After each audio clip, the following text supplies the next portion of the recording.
Jungkook के सिर से खून बहने के बावजूद तैयांग को अपने बाहों में मजबूती से पकड़े हुए थे, लेकिन उसकी पकड़ थोड़ी कांप रही है जब वो कार की बैक सीट पर बैठता है। तैयांग अभी भी बोगम के इंजेक्शन के असर से पैरालाइज्ड और आंसू भरी आंखों से बेबस होकर जोंगकुक को देखता है।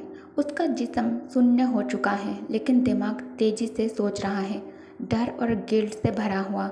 जोंगकुक की नज़र धीरे धीरे ब्लर होने लगती है, सांस छोटी होती जा रही है, लेकिन वो तैयांग को छोड़ने से इनकार करता है और धीमे से कहता है, तेई, अब तुम सेफ हो। I love you.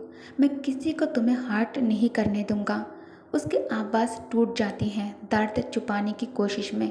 Assistant rear view mirror से चिंता से देखता हुआ कार को तेजी से हॉस्पिटल की तरफ भगाता है। बॉस, थोड़ी देर और रुकिए, हम ऑलमोस्ट पहुंच गए हैं, वो अर्जेंसी के साथ कहता है। जोंगकुक का सर थोड़ा सा झुक जाता है, लेकिन वो खुद को कॉन्शियस रखता है और अपनी उंगलियों से तैयांग के गाल को छूता है, जैसे उसे तसल्ली दे रहा हो। हॉस्पिटल में कार रुकते ही असिस्टेंट चिल्लाकर मेडिकल स्टाफ को बुलाता है। नर्सेस स्ट्रेचर लेके आते हैं। जोंगकुक को खड़े होने में बहुत ज़्यादा मुश्किल हो रहा था। इसके बावजूद तैयांग को तब तक नहीं छोड़ता जब तक डॉक्टर्स उसे अलग नहीं करते। दोनों का ट्रीटमेंट करवाने का वादा देते हुए तैयांग को इमरजेंसी वार्ड में ले जाया जाता है, जहां डॉक्टर्स उसके सिस्टम में पैरालिटिक ड्रग डिटेक्ट करते हैं और उसका एंटीडोट शुरू करते हैं। जोंगकुक को दूसरे रूम में ले जाया जाता है, जहां उसके सिर के घाव को स्टिचेस और सीटी स्कैन के लिए चेक किया जाता है। हॉस्पिटल के केओस में तैयांग के सेंसेस धीरे धीरे वापस आते हैं। तैयांग का जिस्म जो नम पड़ गया था वो धीरे धीरे ठीक हो जाता है। जिस्म में हल्का दर्द और दिल में भारी बोझ महसूस होता है उसे। वो हॉस्पिटल बेड पर लेटकर सीलिंग को देखता है, सब कुछ याद करता है। बोगम का धोखा, जोंगकुक का गुस्सा और उसके सिर से बेहद खून। आंसू उसके चेहरे से बहते जब वो खुद से कहता है, हमेशा ऐसा क्यों होता है मेरे साथ, मैं किसी को क्यों नहीं बचा पाता। इस दौरान जोंगकुक अब बैंडेज्ड लेकिन कमज़ोर डॉक्टर्स के विरोध के बावजूद तैयांग से मिलने की जिद करता है। वो लड़खड़ाते हुए तैयांग के रूम में आता है, चेहरा पीला लेकिन आंखें डिटरमिनेशन से भरी हुई थी। तेई, जोंगकुक धीमी आवाज़ में कहता है, तुम घर से क्यों गए थे, मुझ पर भरोसा क्यों नहीं किया तुमने। कुक के बातों में दर्द और गुस्सा है, लेकिन तैयांग का आंसू भरा चेहरा देखकर उसकी आंखें नरम पड़ जाती हैं। तैयांग अब थोड़ा हरकत कर पा रहा है, नज़र फेर लेता है जोंगकुक से। जोंगकुक की आंखों से मिलने से डरता है तैयांग धीरे धीरे जोंगकुक के पास आता है। उसके कदम लड़खड़ाते हैं और उसका हाथ थरथराते हुए कांप रहा था। जोंगकुक का हाथ पकड़ता है, उसकी आंखों में आंसू चमक रहे हैं और दर्द भरी आवाज़ में वो कहता है, मैं बस डैड से एक बार मिलना चाहता था और मैंने तुमसे एक बात छुपाई थी। मेरे पास लिसा का मोबाइल फ़ोन था, मैं उस फ़ोन से बोगम से बात करता था, लेकिन जब मुझे एहसास हुआ कि मैं बोगम से नहीं तुमसे प्यार करता हूँ हियोंग। जोंगकुक के सुनते ही चौंक जाता है। उसका दिल तेजी से धड़कने लगता है, जैसे समय रुक सा गया हो। क्या कहा तुमने? जोंगकुक की आवाज़ में एक अजीब से बेचैनी और उम्मीद झलकती है। तैयांग अपने आंखें झुकाकर धीमी आवाज़ में फिर से कहता है, हाँ हियोंग, मैं तुम्हें पसंद करता हूँ, इसलिए मैंने बोगम को कॉल किया और उसे बाहर मिलने गया ताकि मैं लिसा का फ़ोन उसे वापस दे सकूँ और ये बता सकूँ कि मैं उसे नहीं तुमसे प्यार करता हूँ और उन लोगों के साथ मेरी वजह से जो कुछ भी हुआ मैं माफ़ी मांगना चाहता था। मैं तुम्हारे साथ रहना चाहता हूँ, लेकिन सब कुछ ख़त्म हो गया। तैयांग की आवाज़ टूट जाती है और वो रोने लगता है। बोगम मुझसे नफ़रत करता है और उस नफ़रत में उसने हमारी इतनी पुरानी दोस्ती को भी भुला दिया और उसने मेरे साथ। तैयांग आगे कुछ नहीं कह पाता है, उसकी आवाज़ आंसू में डूब जाती है। जोंगकुक एक पल के लिए सदमे में चला जाता है, लेकिन फिर उसका चेहरा गुस्से से और दर्द से भर जाता है। वो आगे बढ़ता है, तैयांग को कमर से खींचकर अपनी बाहों में टाइटली भर लेता है, जैसे उसे दुनिया की कोई ताकत छुपा नहीं सकती। तेई, जोंगकुक की आवाज़ में गहरी वफा झलकती है। नहीं बताया पहले? मैं तुम्हें कभी अकेला नहीं छोड़ता। कोई भी तुम्हें छू नहीं सकता जब तक मैं जिंदा हूँ। तायंग जोंगकुक की बाहों में सिमट जाता है। उसका सिर जोंगकुक के सीने पर टिक जाता है। ह्योंग, मुझे डर था। मुझे लगा तुम मुझे समझ नहीं पाओगे, लेकिन अब मैं सिर्फ तुम्हारे साथ रहना चाहता हूँ। तायंग के शब्द दिल से दिल तक जाते हैं, लेकिन उसकी आवाज़ में अभी भी एक अनजाना सा डर था। जोंगकुक तायंग के चेहरे को अपने हाथों में लेते हुए उसके आंखों में देखता है।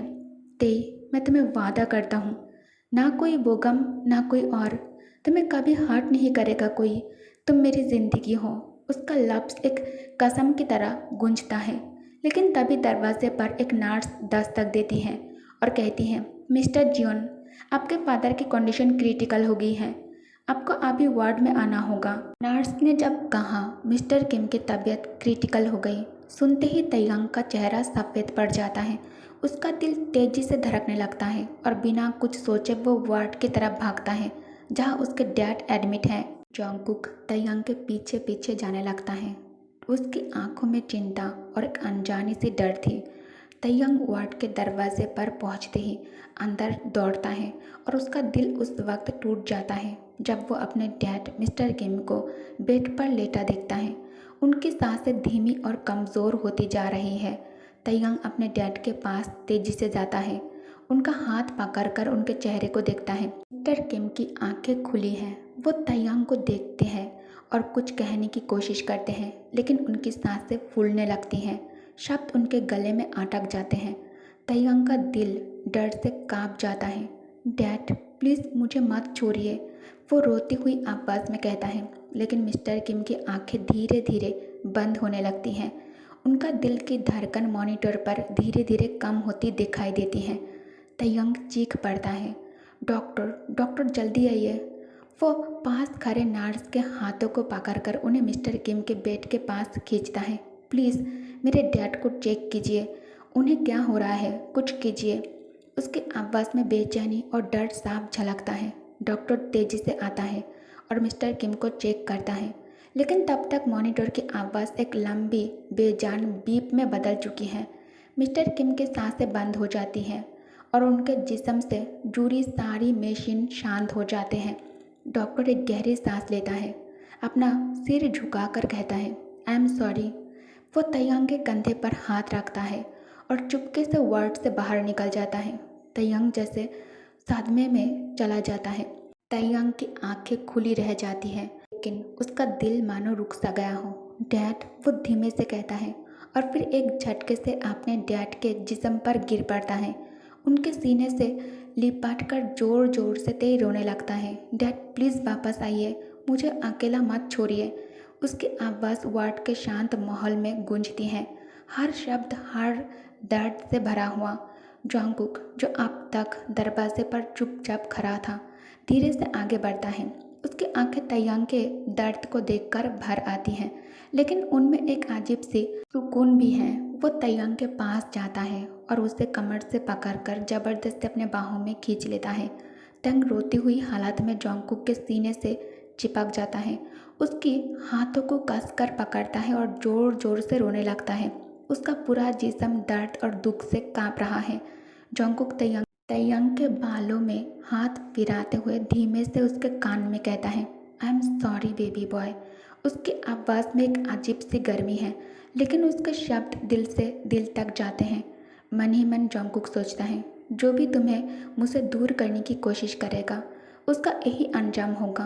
आई एम सॉरी तेते, मैं जानता हूँ तुम इस वक्त कितने दर्द में हो, लेकिन अब मैं तुम्हारे साथ हूँ, हमारे बीच अब कोई नहीं आएगा। जोंगकुक तायंग को और टाइटली गले लगाता है, उसके आंसू अपने कंधे पर महसूस करते हुए तायंग अपने दर्द में डूबा हुआ जोंगकुक के बाहों में सिमट जाता है। 1 महीना बीत गया था। तायंग अब धीरे धीरे नॉर्मल हो रहा था। उसके चेहरे पे पहले से ज़्यादा सुकून था और सबसे ज़्यादा जो चेंज आया था वो था जोंगकुक का प्यार भरा ख्याल। वो हर छोटी छोटी बात का ध्यान रखता, कब खाना खाया, कब दवा ली, कब सो जाए, सब कुछ। उस रात भी सब कुछ शांत था। शाम का डिनर हो चुका था और तायंग वॉशरूम में नहा रहा था। कमरे में सिर्फ एक टेबल लैम्प की हल्की सी रोशनी थी। जंगकुक ऑलरेडी बेड पर था, कुछ सोचता हुआ। तभी वॉशरूम का डोर ओपन होता है। जंगकुक ने तुरंत उस डायरेक्शन में देखा और उसका सांस एक पल के लिए रुक गया। तेंग अभी अभी नहाकर निकला था। उसके वेट हेयर से पानी की बूंदें उसकी गर्दन से होते हुए कॉलर बोन तक गिर रही थी और उसका वाइट नाइट वेयर हल्का सा गीला था। जंगकुक की आंखें फटी की फटी रह गई, गला सूखने लगा, कुछ बोल नहीं पाया। तयंग ने उसकी इंटेंस नज़र महसूस करता है। वो थोड़ा घबरा जाता है और अपने कदम पीछे लेने लगता है, पर पीछे सिर्फ दीवार थी। उसके पीठ टकरा गया और अब तयंग के सांसें तेज होने लगता है। जंगकुक धीरे धीरे उसके पास आ जाता है। उसकी आंखों में प्यार था, रिस्पेक्ट थी और एक अजनबी सा मदहोश कर देने वाला फील। जंगकुक ने हल्की सी हंसकी वॉइस में कहा, तेई, कैन आई होल्ड यू? तयंग का दिल जोर से धड़क रहा था, लेकिन उसने आंखों में आंखें डालकर देखने की हिम्मत नहीं की। लेकिन जंगकुक उसे आंखों में देखने पर मजबूर करता है। तयंग जंगकुक के आंखों में देखकर धीरे से कहता है, of course Jungkook, you are my husband. Jungkook ने एक सॉफ्ट स्माइल के साथ अपने दोनों हाथ उसकी कमर के चारों तरफ बांध लिए और उसे अपने तरफ खींचकर जेंटली हग कर लिया। तयंग का सारा नर्वसनेस जैसे मेल्ट हो गया। उसने भी अपने हाथ जंगकुक के पीठ पर रख दिए। पहली बार उसने इतने करीब से उसका वार्मथ फील किया। जंगकुक ने अपने लिप्स उसके यार के पास ले जाकर हल्का सा ब्रश किया। बेबी, कैन आई किस यू? बहुत टाइम हो गया है। अब मैं हम दोनों के बीच की ये दूरियां मिटा देना चाहता हूँ।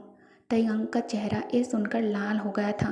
तयंग अपने आंखों को नीचे कर लेता है, पर फिर थोड़ा सा हिम्मत जुटाकर धीरे से सिर हिला देता है। यू कैन किस मी योंग।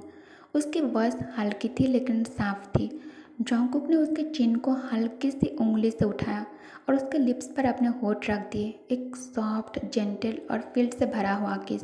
जब किस खत्म हुआ, जंगकुक ने उसके यार के पास आकर विस्पर किया, you are mine Tae, Tae, I never hurt you again. Jungkook Taehyung को जेंटली अपने आर्म्स में उठा लिया और धीरे से बेड की तरफ चला गया। उस रात दोनों एक दूसरे के बाहों में खो गए। उस रात दोनों सिर्फ फिजिकल ही नहीं हुए थे, दिल से एक दूसरे को पूरी तरह से छू लिया था। तेई, आई लव यू। मैं तुमसे बहुत ज़्यादा प्यार करता हूँ। जंगकुक एकदम से तेई को अपने ऊपर लाकर कहता है, तेई, डू यू लव मी?